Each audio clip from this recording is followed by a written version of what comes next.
오늘 누가 주인인가 라는 제목으로 여러분과 함께 말씀을 나누고자 합니다. 센스 있으신 우리 성도님들은 제목 듣고 요즘 유행하는 뮤지컬, 영화, 영웅을 떠올리시지 않겠습니까? 누가 주인인가? 라고 저의 헛된 바람이었네요.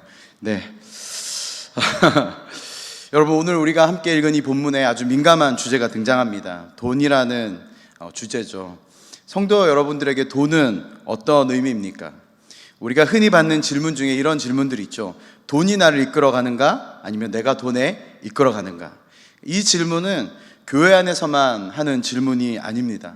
세상에 나와 있는 수많은 경제 관련된 서적들 중에 돈에 대해서 다룰 때 많은 학자들도 그렇고 많은 책 쓰는 사람들도 그렇고 이렇게 얘기하죠. 돈에 끌려가는 게 아니라 내가 돈을 끌어가야 된다라고 얘기를 하고 있습니다.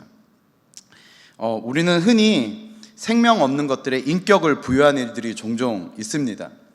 돈에 관련해서 특히나 우리는 더 그런 경향이 있죠. 성경에도 돈에 인격을 부여하는 내용이 곳곳에 등장합니다. 여러분은 맘몬이라는 단어를 다들 들어보셨으리라 생각되어집니다. 이 맘몬이라는 단어는 돈에 인격을 부여하는 성경에 나온 대표적인 단어 중에 하나입니다. 맘모나스라는 헬라어를 의인화시킨 말입니다. 신약 성경에 맘모나스라는 단어는 누가복음에 딱 3번 나오는데요. 이 맘모나스는 부, 재산, 재물, 소유를 의미합니다. 근데 맘몬이란 이 단어는 물질적인 부와 탐욕을 의미하는 단어로 쓰여집니다. 한글 성경에서는 재물로 표현했지만 많은 영어 번역본들이 이 단어를 맘몬이라고 번역했습니다. 이 영어 번역본들은 마치 돈의 또 다른 이름인 것처럼 맘몬이라는 단어를 계속해서 사용하고 있습니다. 사람들은 돈의 인격을 부여할 뿐만 아니라 돈을 주인으로 섬기는 일들이 종종 있죠. 사람이 돈을 만들어냈지만 주객이 전도되어서 돈이 주인인 것처럼 많은 일들이 벌어지고 있습니다. 심지어 하나님보다 더 사랑하고 하나님보다 더 우위에 두고 있는 경우들도 흔히 있습니다. 두 주인이라는 단어를 성경에서 쓰는 것들을 우리가 찾아볼 수 있는데요. 마태복음 6장 24절입니다. 함께 읽어보도록 하겠습니다. 한 사람이 두 주인을 섬기지 못할 것이니 혹 이를 미워하고 저를 사랑하거나 혹 이를 증히 여기고 저를 경히 여김이라. 너희가 하나님과 재물을 겸하여 섬기지 못하느니라. 여러분, 맘몬은 돈을 섬기는 사람들의 신입니다. 맘몬은 사람들의 마음을 흔들어서 하나님을 떠나가게 하고 맘몬 자신을 숭배하고 섬기게 만듭니다. 하나님 없이는 살아도 돈 없이는 살 수 없도록 만드는 게 바로 이 맘몬의 가진 능력 중에 하나입니다. 세상을 살아가는 수많은 불신자들을 보면 우리가 알 수 있죠.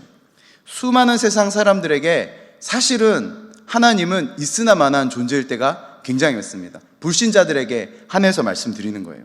그러나 반드시 돈은 있어야 하는 존재로 인식하고 있습니다. 필요로 하는 것을 넘어서서 의지하고 숭배하게 만듭니다. 어쩌면 돈에 미쳐서 살아간다는 표현이 더 정확하기도 합니다.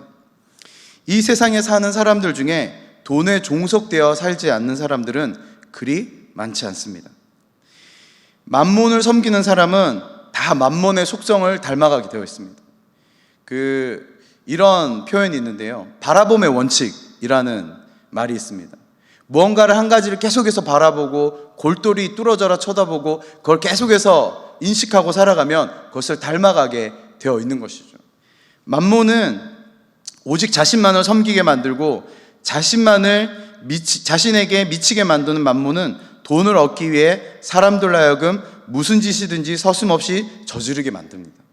계속 바라보고 또 추구하게 하고 그런 작용이 계속 일어나니까 바라봄의 원칙이 그 안에서 일어나기 시작하는 것이죠.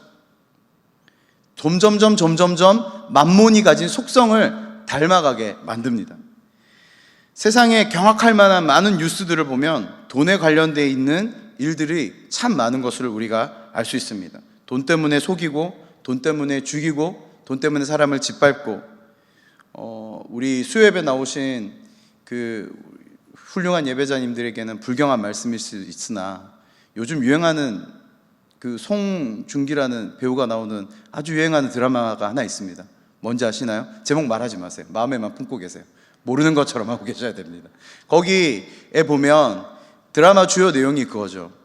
이 성경적이진 않는데 한 사람이 돈 때문에, 주인공이 돈 때문에 그 대기업에 짓밟혀가지고 죽고 다시 인생의 그 죽기 직전으로 다시 환생하게 하는 내용이죠. 근데 그 내용, 그 드라마 전체 내용을 잘 살펴보면 돈 때문에 다 일어나는 일입니다. 돈을 차지하고 돈을 더 많이 얻기를 원하고 그 수십조를 가진 부자조차도 더 많은 것을 얻기 위해서 짓밟고 빼앗고 누군가를 밟고 일어서고 이런 일들이 비일비재하게 일어나는 것이 바로 돈 때문에 만몬이라는 것이 가진 치명적인 속성입니다.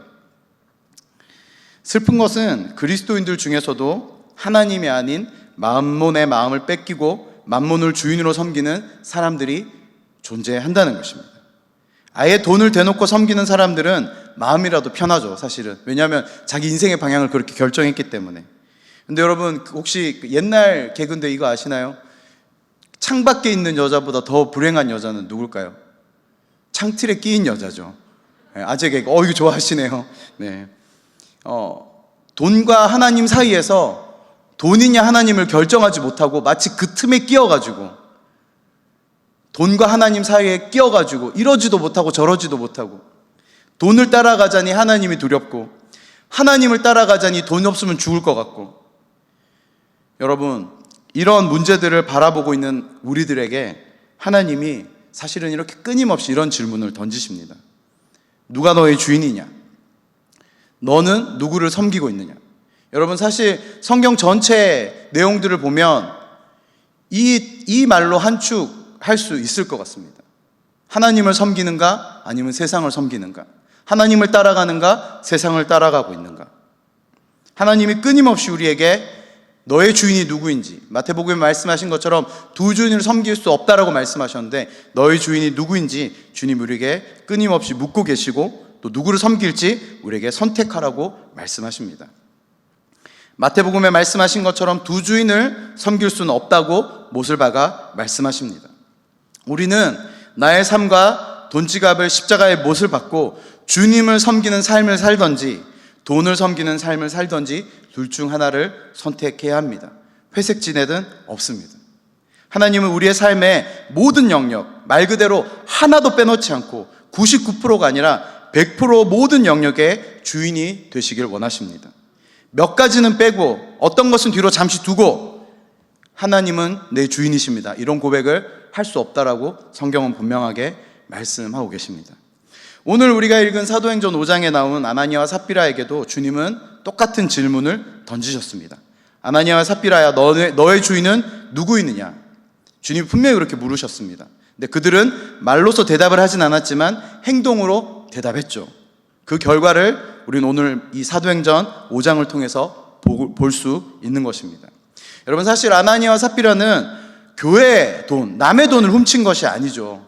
자신들이 자발적으로 사유재산을 팔아서 교회와 사도들이 자유롭게 쓸 수 있도록 한 것이 그들이 행한 일의 전부입니다. 사실은 오히려 칭찬을 받아도 마땅한 행동이었습니다. 그런데 왜 오늘 이 성경에는 성경에 나온 죽음들 중에 가장 충격적인 방법으로, 그것도 부부가 한날에 죽음을 맞이하게 된 이 사건을 기록하게 된 것일까요? 여러분, 우리는 이 두 사람의 죽음을 좀 더 깊이 들여다봐야 할 필요가 있습니다. 헌금을 작정한 대로 하지 않고 중간에 욕심이 생겨 몇 푼 빼돌렸으니까 죽어도 마땅하지 라는 것으로만 보기에는 이 두 사람의 죽음이 설명하고 있고 보여주는 것들, 내용들이 너무나 크고 중요하고 방대한 내용입니다. 헌금이라는 주제에만 이 두 사람의 죽음을 갖다 대면 우리는 문제를 너무 표면적으로만 생각하는 것이 됩니다. 이 기준에 맞춰보면 사실은 저와 여러분들 중에 살아있을 만한 사람이 누가 있을까요? 이때 역사하셨던 하나님이 오늘도 역사하신다면 저는 일단은 제일 먼저 죽을 사람인 것 같습니다.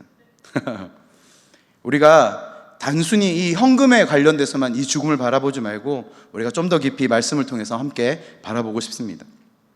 이 부부의 사건을 되짚어보기 위해서 우리는 잠시 사도행전 4장으로 돌아가야 됩니다. 사도행전 4장 36절, 37절 함께 읽어보도록 하겠습니다. 함께 읽겠습니다. 구브로에서 난 레위족 사람이 있으니 이름은 요셉이라 사도들이 일컬어 바나바라 번역하면 위로의 아들이라 하니 그가 밭이 있음에 팔아 그 값을 가지고 사도들의 발 앞에 두니라. 여러분, 우리가 잘 아는 바나바가 여기에서 등장합니다. 바울이 그의 사역을 펼칠 수 있도록 길을 열어준 그 바나바입니다. 바나바는 자신의 땅을 팔아서 사도들 발 앞에 두었다라고 표시되어 있죠. 근데 여기서 땅이란 단어 헬라어로 아그로스라는 단어를 썼는데요, 굉장히 큰 땅을 의미합니다. 여기서 사도들의 발 앞에 두었다는 표현은 사도들이 그 재정을 원하는 데 적시족소에 마땅하게 쓸 수 있도록 권한을 위임했다는 것을 의미합니다. 바나바의 이러한 행동은 일회성이 아니었을 가능성이 큽니다. 왜냐하면 성경에 바나바의 출신지와 사도들이 지어준 위로의 아들이라는 별명까지도 자세하게 언급하고 있는 것을 우리가 볼 수 있죠. 그의 섬김과 헌신이 초대교회 공동체 곳곳에 녹아 있음을 우리가 알 수 있습니다. 아나니아와 삽비라는 바나바의 이러한 행동을 바라보고 교회 안에서 바나바와 같은 인정을 받고 싶은 마음이 있었을지도 모르겠습니다. 그들도 마찬가지, 이 두 부부도 마찬가지 땅을 팔았는데요, 근데 좀 다른 땅이었습니다. 이들이 판 땅의 단어는 코우리온이라는 단어인데요, 좀 작은 땅을 의미합니다. 근데 여러분, 바나바가 큰 땅을 파니까 좀 대조가 되죠. 그런데 여러분, 사실은 이들의 헌신도 결코 작은 일이 아닌 걸 우리가 좀 깨달아야 돼요. 왜냐하면 그 당시 이스라엘은 로마의 속국이었습니다. 여러분, 식민지 지배를 받고 있는 민족에서 사는 사람이 사유재산을 유지하고 그것을 마음대로 사고 팔 수 있는 그 권한을 가지는 것만 해도 굉장히 어려운 일이거든요. 그런데 아나니아와 삽비라는 작은 땅이지만, 비록 그들이 가진 작은 땅이지만 그것을 팔아서 사도들 발 앞에 내어놓았습니다. 이 일은 사실 쉬운 일이 아닙니다. 그런데 땅을 판매한 모든 돈을 사도들의 발 앞에 둔 바나바와는 달리 아나니아와 삽비라는 우리가 본문에 읽은 것처럼 전부가 아닌 일부를 바친 것을 알 수 있습니다. 그래서 베드로가 이렇게 묻죠.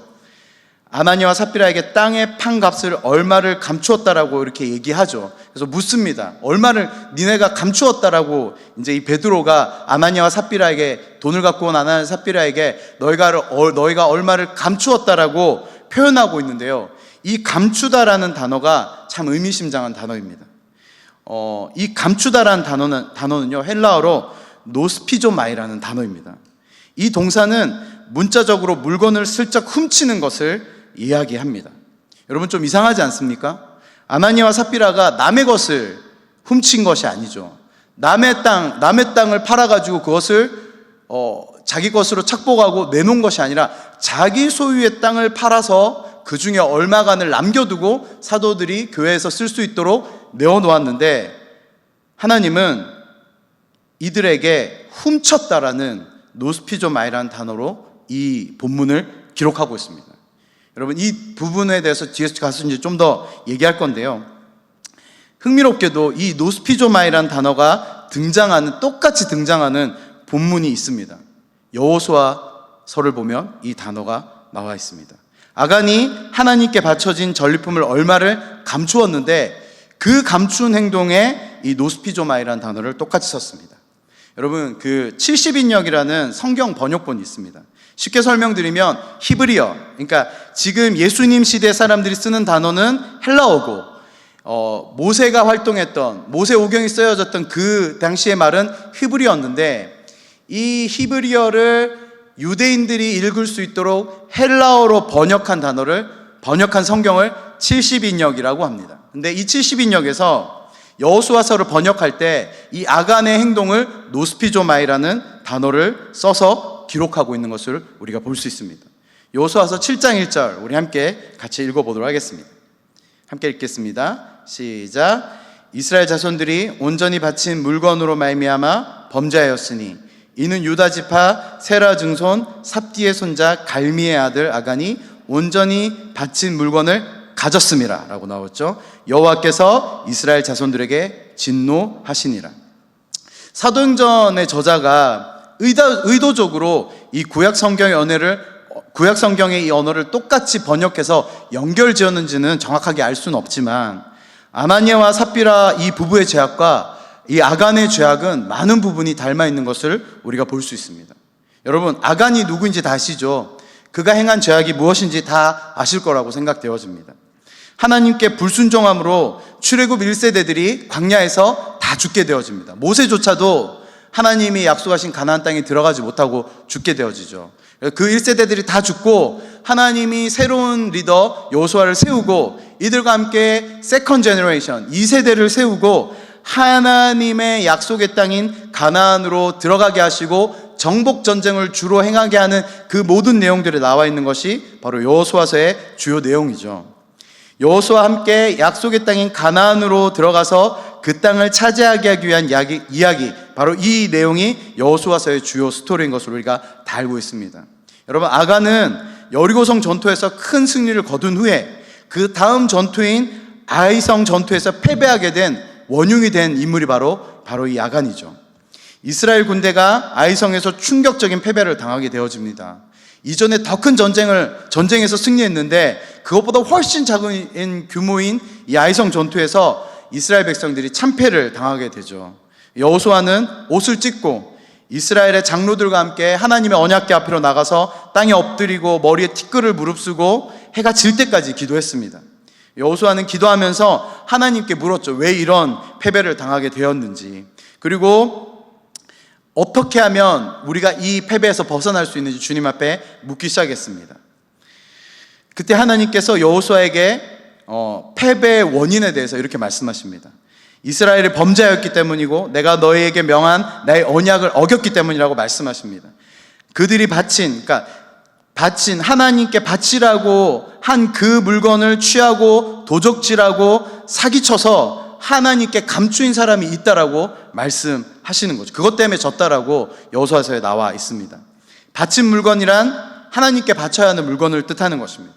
하나님께서는 이스라엘이 여리고 전쟁에서 얻은 모든 전리품들을 하나님께 다 바치라고 명령하셨습니다. 왜 그렇습니까? 여리고 전투의 대장이 누구셨습니까? 누구의 힘으로 이긴 것입니까? 이스라엘 백성의 힘이 아니라 하나님의 방법으로, 하나님의 능력으로 이긴 전투이기 때문에 여러분, 하나님에게 그 모든 전리품은 이스라엘 백성들이 취해야 될 것이 아니라 하나님이 취하셔야 되는 전리품이었기 때문입니다.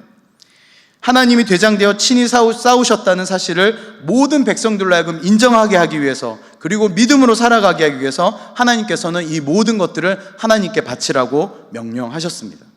하나님께 바치되 불에 타는 것은 다 태우고 불에 타지 않는 것들은 여호와의 곳간에 드리는 방식으로 바치라고 하나님이 세세하게 하나하나 다 정해서 명령하셨습니다. 여리고 성에 대한 하나님의 심판은 장차 온 죄악 그리고 세상에 임하게 될 하나님의 심판을 예표하기 위한 사건이었기 때문이었습니다. 바친 물건은 바로 그러한 심판을 상징하는 물건이었습니다. 그런데 그 물건을, 그렇게 진멸되어야 될 물건을 누군가가 취한 것입니다. 그래서 하나님께서는 여호수아에게 그 대상을 찾아서 그 이스라엘 백성 중에서 제거할 것을 명령하시죠. 진멸할 자를 찾기 위해서 제비를 뽑고 결국에는 아간이 지목되었습니다. 여호수아가 아간에게 진실을 밝히라고 이제 종용하죠. 아간이 자신의 죄를 자백했습니다. 아간은 여리고 전투에서 얻은 전리품 가운데 신안에서 만든 좋은 외투 한 벌과 은 200세겔과 금 50세겔을 숨겼다라고 나와 있습니다. 이게 제가 이제 계산해 보니까 현 시세로 은, 금, 좋은 외투까지 다 쳐가지고 한 5천만 원 정도 되는 금액이었습니다. 그것을 하나님의 것을 탐내어서 그것을 취한 뒤에 그 물건들을 그의 장막 안에 숨겼고 은은 더 깊숙이 숨겼다고 자백했습니다. 그리고 아간의 최후가 어떻게 되었습니까? 이스라엘 백성들이 돌로 쳐서 그를 죽였습니다. 이것이 우리가 잘 아는 아간의 스토리입니다. 우리는 왜 아간의 죽음과 아나니아와 삽비라의 죽음을 연결지어 생각해야 되겠습니까? 그것은 여호수아 시대의 이스라엘 공동체와 사도들의 초대교회 공동체 간에 아주 밀접한 공통점이 있기 때문입니다. 여러분, 여호수아 세대가 어떤 세대입니까? 1세대들이 다 광야에서 죽고, 그리고 그들을 아무도 약속의 땅에 들어가지 못하게 하시면서까지 새롭게 세우신 세대입니다. 그들은 애굽을 경험한 적이 없는 세대이죠. 1세대는 하나님과 애굽을 끊임없이 비교하면서 하나님을 원망하고 하나님께 불순종하는 죄를 지은 세대입니다. 그러나 여호수아 세대는 다르죠. 애굽을 경험하지도 못했고 오직 하나님의 인재와 하나님의 인도하심만을 아는 세대였습니다. 하나님은 이들과 함께 약속의 땅으로 들어가시고 새로운 하나님의 나라를 세우기를 원하셨던 것입니다. 여러분, 초대교회는 또 어떻습니까? 예수님의 죽음과 부활을 통해서 성령을 체험하면서 새롭게 태어난 교회 공동체였습니다. 이전에 율법만 따르고 예수님과 전혀 상관없이, 하나님의 말씀과 전혀 상관없이 율법만을 세워서 지키기에 급급했던 그 죽은 종교에서 벗어나서 성령으로 새롭게 되어진, 하나님이 새롭게 세우신 교회 공동체였습니다. 새롭게 세워진 공동체일 뿐만 아니라 그리스도의 새로운 몸이었습니다. 그들의 삶의 근간이었던 율법과 유대교를 떠나 예수 그리스도의 세 계명을 따르며 성령을 통해 새로운 하나님의 나라를 꾸려갈 새로운 공동체였습니다. 그런데 여러분, 여호수아와 이 공동체, 초대교회 이 공동체 안에 동일한 범죄가 일어난 것입니다. 가나안 공동체에 아간이 있었다면 이 초대교회에는 바로 아나니아와 삽비라가 있었던 것입니다. 그들은 단순히 하나님의 물건을 숨기고 빼돌린 것을 넘어서서 이제 막 시작한 새 반죽과 같은 하나님의 공동체에 죄의 누룩을 퍼뜨린 사람들이 되었습니다. 여러분, 작은 누룩이 반죽 전체를 부풀게도 하고 반죽 전체를 상하게 만드는 사실을 우리 모두가 알고 있을 것입니다.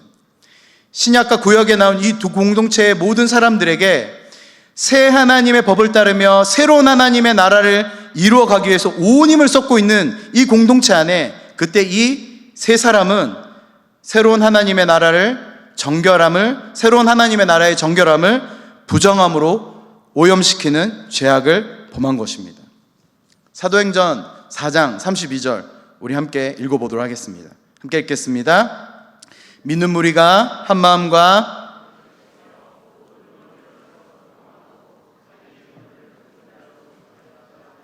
하나도 없더라. 아멘. 여러분, 초대교회를 통해 일어난 성령의 역사를 우리가 봐야 됩니다. 모든 물건을 통용하고 재물을 자기의 소유로 삼지 않는 것, 이게 바로 성령의 역사 아니겠습니까? 사람의 힘으로는 절대로 행할 수 없는 일입니다. 이러한 새로운 그리스도의 몸 안에 아나니아와 삽비라는 하나님의 것을 도둑질하고 숨기는 죄악을 행했습니다. 하나님은 이러한 두 사람의 행위를 절대로 간과하지 않으셨습니다. 이 두 사람을 베드로를 통해 역사하신 하나님의 심판을 받아 그 자리에서 죽임을 당했습니다. 아간이 그랬던 것처럼 함께 모든 공동체가 보는 앞에서 죽임을 당한 것입니다. 돈에 대해서 이야기하다가 구약의 아간까지 우리는 크게 돌아왔습니다. 결국 아나니아와 삽비라의 이야기는 헌금을 얼마 했냐 안 했냐, 얼마를 감추었냐 말았냐, 이 문제가 아니라 누가 내 삶의 전체의 주인인가에 대한 이야기라고 우리는 이해할 수 있는 것입니다.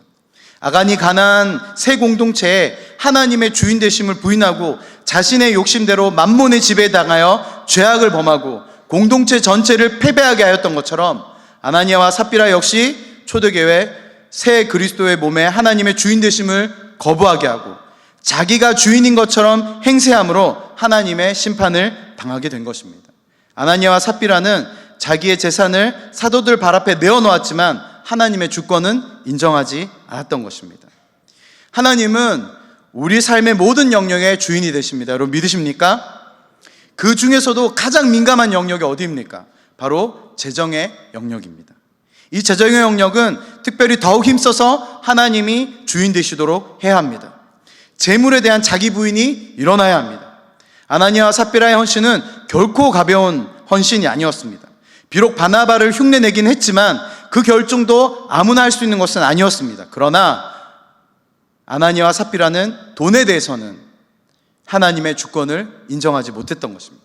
99% 헌신한 것처럼 보였지만 결국 그들은 1% 재정에 관해서는 하나님이 주인 되심이 아니라 자기의 주인됨을 내세웠던 것입니다.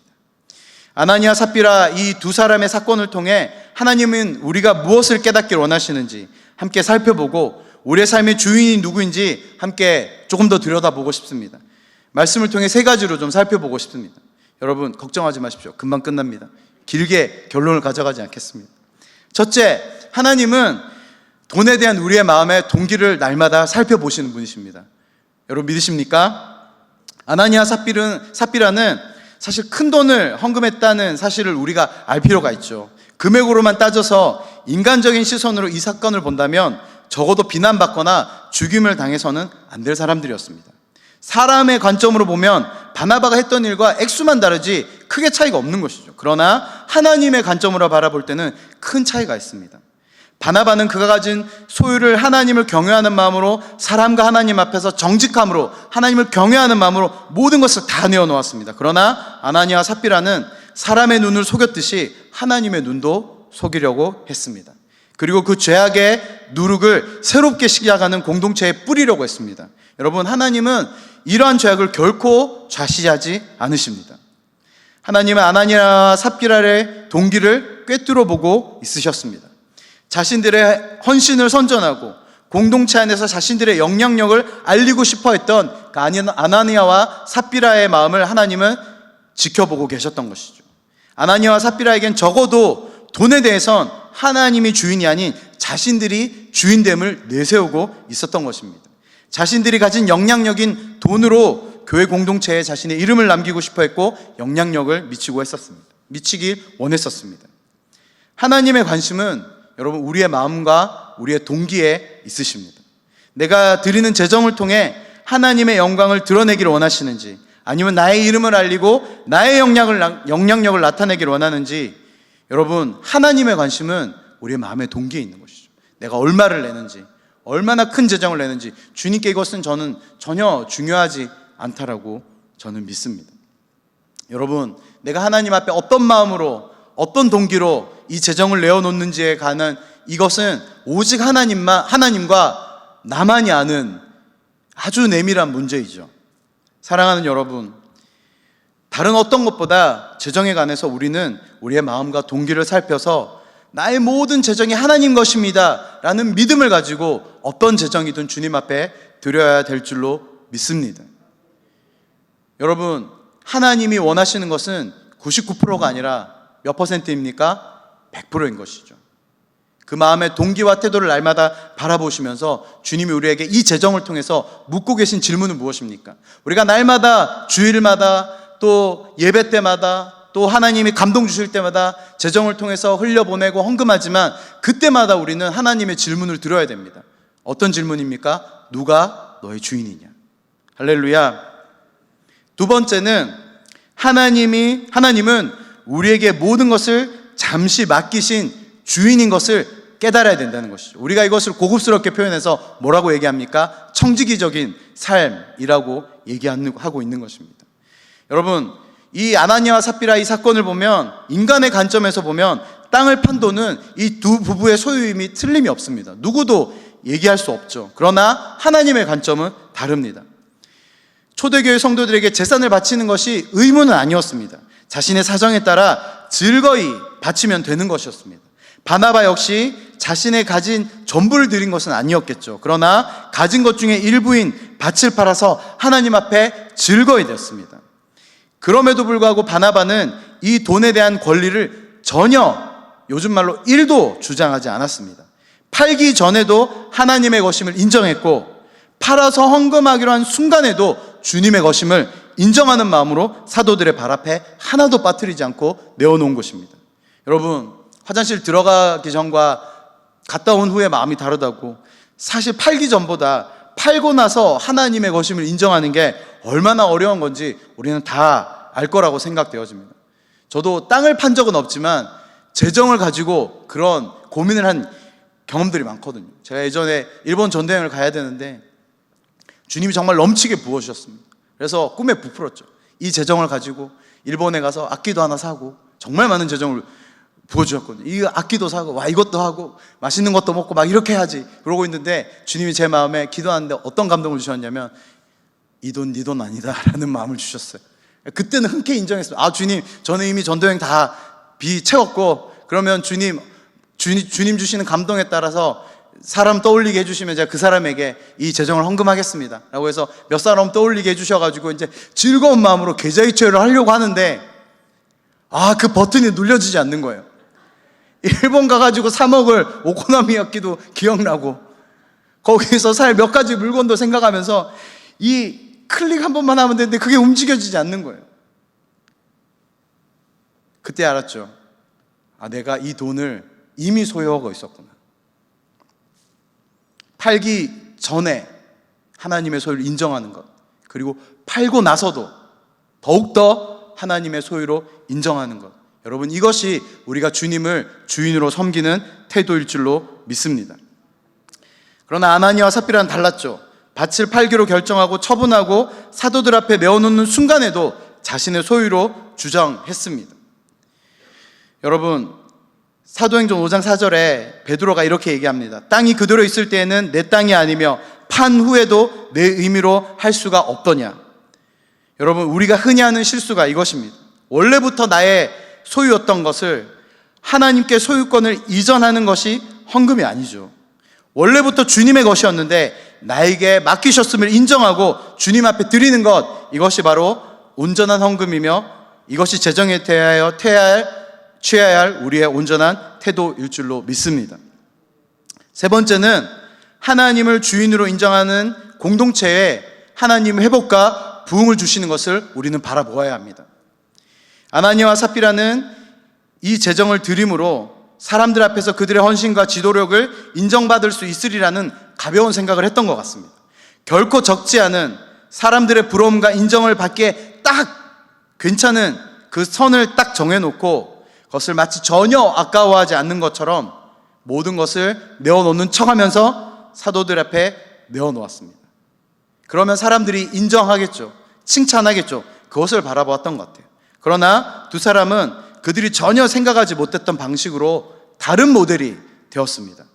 두 사람이 하나님 앞에 죽임을 당한 후에 초대교회 공동체의 사람들 안에 일어났던 반응을 우리가 함께 말씀을 통해 볼 수 있습니다. 사도행전 5장 11절에 온 교회와 이 일을 듣는 사람들이 다 크게 두려워하니라. 이 두 사람의 잘못된 선택을 주님은 오히려 모든 사람들이 하나님을 두려워하게 하는 본으로 삼아버리셨습니다.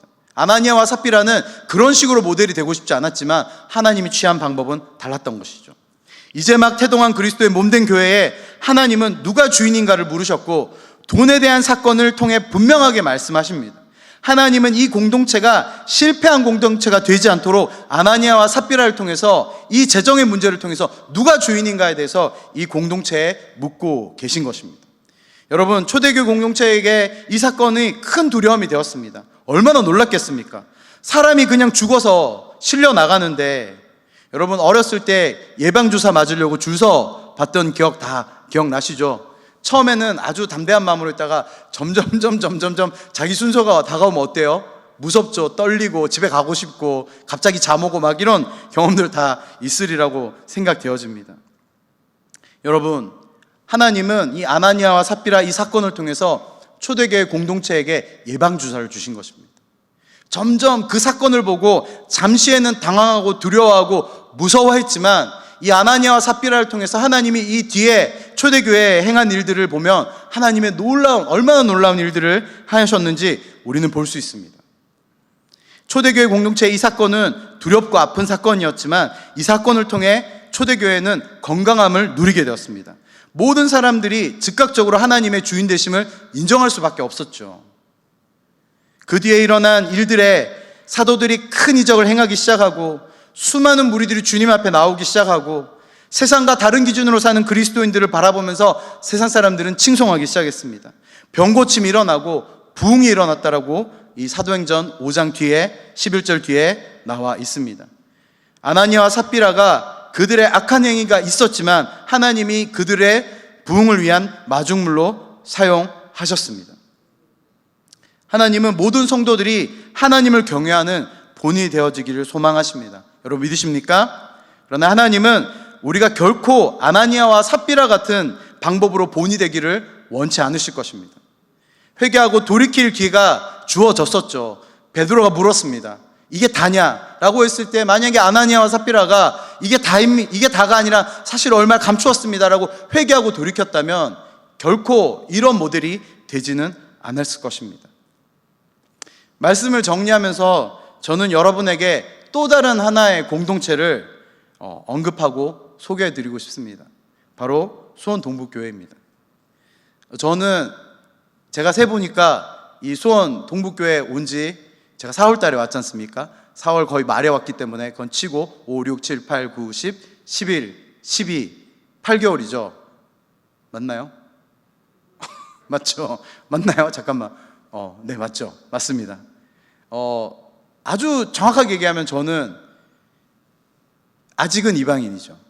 왜냐하면 이 교회는 십수년간 이 교회의 공동체를 이루어 오시고 하나님의 나라를 위해서 모든 것을 다 내어놓으시고 모든 것을 바치고 시간과 재정과 모든 것을 헌신해가지고 여기까지 이끌어 오신 분들이 있죠. 그런데 여러분, 혹시 세컨 페이지라는 말 아십니까? 두 번째 막이 열려진 것이죠. 이전의 세대, 여호수아 세대가 세컨 페이지, 이스라엘의 세컨 페이지였다면, 이 초대교회 공동체가 세컨 페이지였다면 이 수원 동부교회도 저는 지금이 세컨 페이지라고 생각되어집니다. 왜냐하면 이전에 이 몸을 강하게 지켜오셨던 많은 성도님들이 남아 계시지만 새로운 물들을 주님께서 계속해서 보내주고 계시는 것을 우리가 다 보고 있죠. 저는 찬양팀과 주로 함께 교제하는데 찬양팀 안에도 그런 완전히 대표적으로 그런 일들이 이루어지고 있습니다. 이제까지 수십 년 동안 예배팀을 섬겨온 사람들이 있는가 하면 이제 교회 온 지 얼마 안 된 사람들이 예배팀을 섬기고 있는 것들을 우리가 보고 있는 것이죠. 여러분, 이 세컨 페이지에 도달한 수원 동부교회 가운데 하나님이 오늘 이렇게 물으신다고 저는 확신합니다. 너희 교회의 주인은 누구이냐? 수원 동부교회 너희의 주인은 누구이냐? 여러분, 우리 앞에 재정에 대한 큰 산과 같은 어려움이라면 어려움일 수 있고 또 하나님이 이겨낼 수 있도록 주시는 선물이라면 선물일 수 있는 재정의 어려움들이 있죠. 또 우리 성도님들의 삶 안에 각자의 삶 안에 비슷한 문제들이 다 존재한다고 저는 생각합니다. 여러분, 우리가 돈에 대해서 바라볼 때 주님의 관심은 거기에 있지 않는 것 같습니다. 이 돈이 내 거냐, 얼마 낼 거냐, 어떻게 할 거냐가 아니라 하나님은 오늘도 저와 여러분들에게 이렇게 물으십니다. 너의 삶의 전체의 주인은 누구이냐? 주님 앞에 재정을 놓고 기도할 때 누가 주인인가? 라는 노래가 떠오르신다면 제대로 된 감동으로 들으신 것이 맞으십니다. 여러분, 아나니아 삽비라는 죽음이 눈앞에 있음에도 알지 못하고 돈에 취해 있었던 것 같습니다. 돈이 그들의 주인이었음을 자신의 행동으로, 말이 아니라 행동으로 나타내 버린 것입니다. 여러분, 주님이 우리에게 말씀하십니다. 결코 두 주인을 섬길 수 없다라고 말씀하십니다. 사랑하는 여러분, 재정에 대한 태도를 주님 앞에 분명히 하고 주님을 경외하는 마음으로 재정을 다루십시다. 우리가 액수에 집중하는 것이 아니라 누가 주인인가라는 하나님의 관점으로 이 재정을 다루십시다. 그리고 우리 교회와 우리 성도님들의 삶 앞에 마주한 이 재정의 문제들을 함께 뛰어넘으십시다. 초대교회 공동체가 자기의 것을 아낌없이 나누고 하나님이 주시는 감동대로 사용함으로 놀라운 부흥을 일으킨 것처럼 우리도 함께 그 부흥 가운데 함께 나아가기를 소망합니다. 우리 말씀 기억하시면서 함께 찬양했으면 좋겠습니다. 내가 주인 삼은 모든 것 내려놓고 내 주 되신 주 앞에 나가 내가 사랑했던 모든 것 내려놓고 주님만 사랑해. 한 번 더 고백합시다. 내가 주인 삼은 모든 것 내려놓고 내 주 되신 주 앞에 나가 내가 사랑했던 모든 것 내려놓고 주님만 사랑해. 주 사랑 거친 풍랑에도 깊은 바다처럼 나를 잠잠케 해. 주 사랑 내 영혼의 반석 그 그 사랑 위에 서리. 주 사랑, 주 사랑,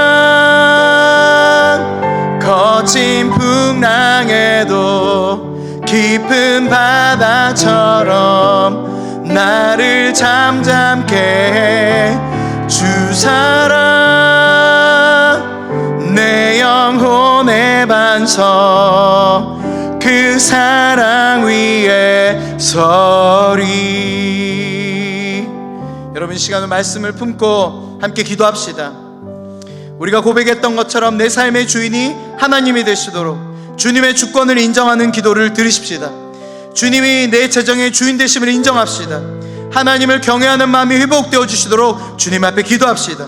특별히 우리가 입술로만 하나님의 주권을 인정하는 것이 아니라 삶으로 하나님 앞에 감동 주실 때마다 순종함으로, 주님 앞에 순복함으로, 내 삶으로 하나님의 주인 되심을 나타낼 수 있도록 주님 나를 인도하여 주십시오. 나를 주장해 주십시오. 우리 함께 주님 앞에 기도하겠습니다.